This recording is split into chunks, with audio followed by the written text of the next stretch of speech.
Late Night Health continues. I'm Mark Alyn, along with the insane Daryl Wayne. In attendance. And we've got a fun, packed hour. In about 25 minutes or so, Gary Leach, Dr. Gary Leach from Tower Urology will be joining us to talk about male incontinence, which is a growing problem, and erectile dysfunction. We'll be talking about that a little bit later on in this segment of the show.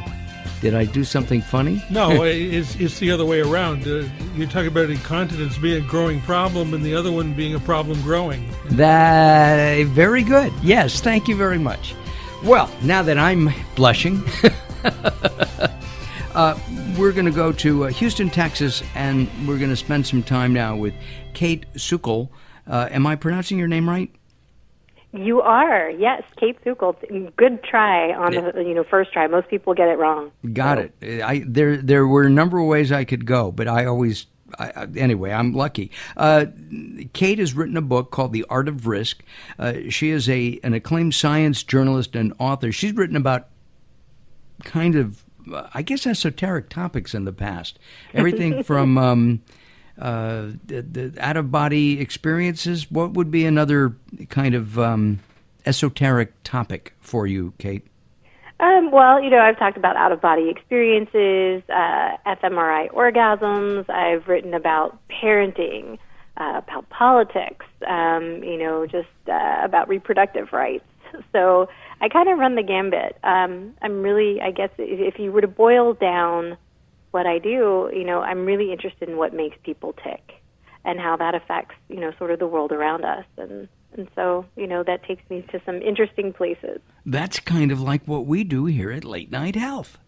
I bet you do. And right? I just heard you were talking about incontinence and that kind of stuff, and that would be probably in my wheelhouse. Why is it a growing problem? How does that affect, how people are working and doing and what have you? So, if you go to, I know we're going to talk about this later, but, you're a new friend, so we can talk about it. If you go to Costco, they actually have a whole incontinence aisle. They've got diapers in various sizes for men, for women, and a variety of products. It's amazing. It is a big problem. And, that doesn't surprise me. Even at the grocery store these days, you'll see a lot. I know a lot of women, who are in their 40s, they've had a couple kids, and they may have the sneeze or laugh release problem. So I'd be curious about why. Why is this becoming a growing problem? I'm going to ask that. And we're going to be talking about male incontinence, which people don't even know about. Right. I can't You'll wait to listen. You'll have to listen. You can. Let's talk about The Art of Risk as a book, as you've done some research on that. The New Science of Courage, Caution, and Chance. We as people, are we meant to take risks every day of our lives? Yes. And in fact, it's funny because we often talk about risk takers as if they're some kind of superheroes, right? These are people that do the impossible. And so they must be different than us everyday Joes. And yet when I dove into the science and then also, talked to real world risk takers, what I found is they're a lot more like us than not. And in fact, risk taking, it's not this extreme sports, $1 million business deals, fly by the seat of your pants kind of thing. It really is a thoughtful and prepared cognitive process.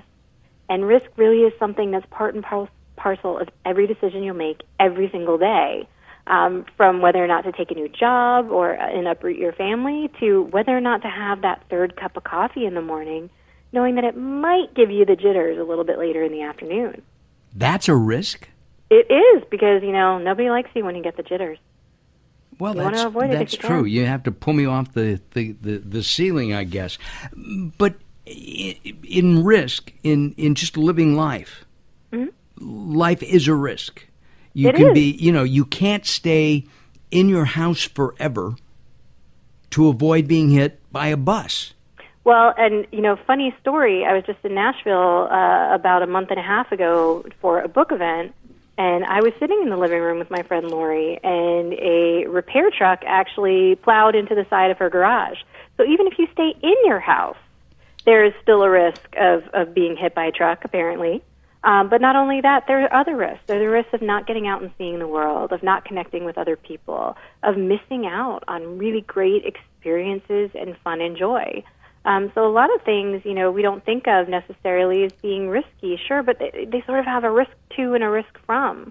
You may be, hiding in the closet with some, tinfoil on your head, but, what you're missing out on is exploration, learning, skill building, and like I said, connecting with other people. So there really is, risk on either side of any decision you make.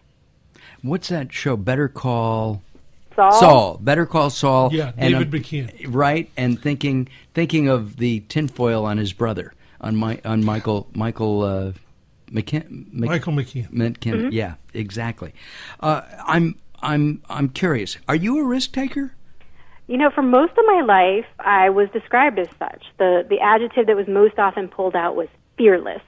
And certainly I've lived an unconventional type of life, and I've sort of not taken the traditional way forward. I've never finished my PhD. I bounced around. I dropped out of high school. I'm a liberal who ended up marrying a military officer, then divorced that military officer. I've sort of done a lot of weird things, and I'm not a writer by training. I kind of fell into it. And so I really thought a lot of my success, such that it is, had been because I had been willing to take chances. And then I sort of hit 40, and I stopped being so interested in taking risks. I started, saying, maybe it would be better to just stay here in the closet, provided that there's a Law and Order SVU marathon on, as opposed to going out in the world. And, it really did, change the way I thought about it, because if risk-taking had been a big part of my success, I wanted to know what exactly it was, and then I wanted to be able to get it back, but get it back in sort of a smart way, a way where I wasn't going to lose my shirt or my home or put too much on the table. In high school, young boy, 15 years old, sees a girl. He really would like to go out to the movies with her. Mm-hmm. And it takes him 6.5 weeks to get up the courage to ask her out. Right. That's risk. It is, but, asking. But here's the thing, right? The other side of that, when some people might say, well, he didn't ask, but, it would have been too big of a risk. But if he didn't ask, how could he know whether or not it might have been true love? He might have missed out on, this is kind of what I was talking about before. There are two sides for it. It's scary to ask because somebody might say no. But then the other side of it is, what if she says yes and she's your soulmate and meant to have all your babies and live happily ever after? You might miss out if you can't get up that gumption. That's true, but not at 15 necessarily. You have an unusual life, or have had. Are you getting that joy of life back? Because risk, to me, equals joy. It does for me too. There's something about novelty, about learning, about sucking the marrow out of life, which makes a difference. So I've definitely gotten that back.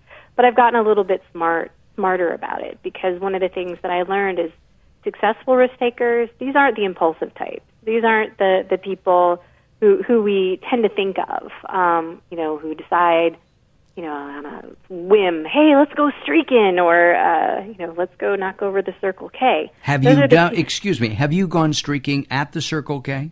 I have not gone streaking at the Circle K. I'm a 7-Eleven girl, pure and simple, and I will not deviate. So, gotcha. But the person who sort of plans things and really kind of does their homework, they're the successful risk takers. And that's whether they're climbing up tall peaks and jumping off of them with nothing but a parachute, or negotiating big business deals.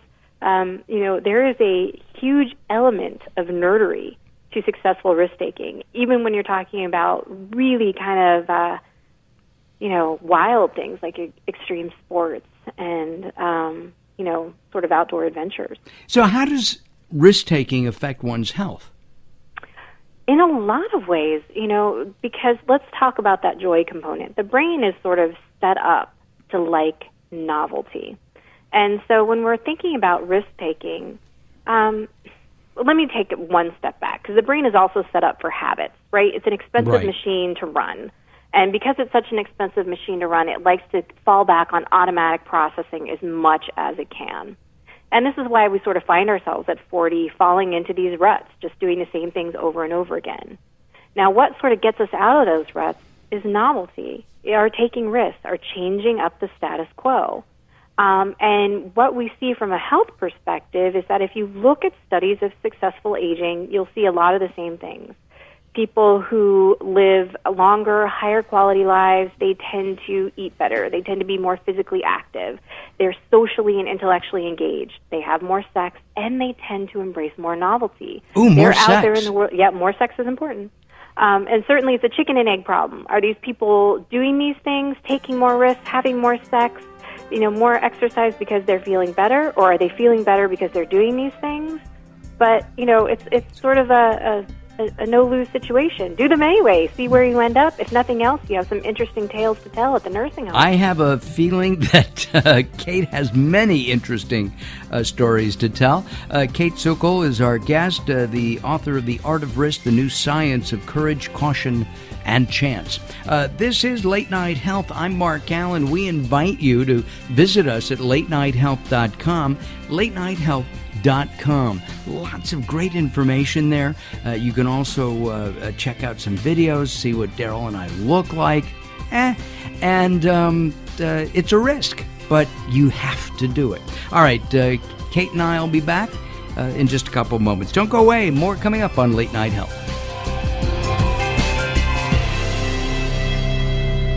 You're listening to Late Night Health with Mark Alyn. The show continues in a moment.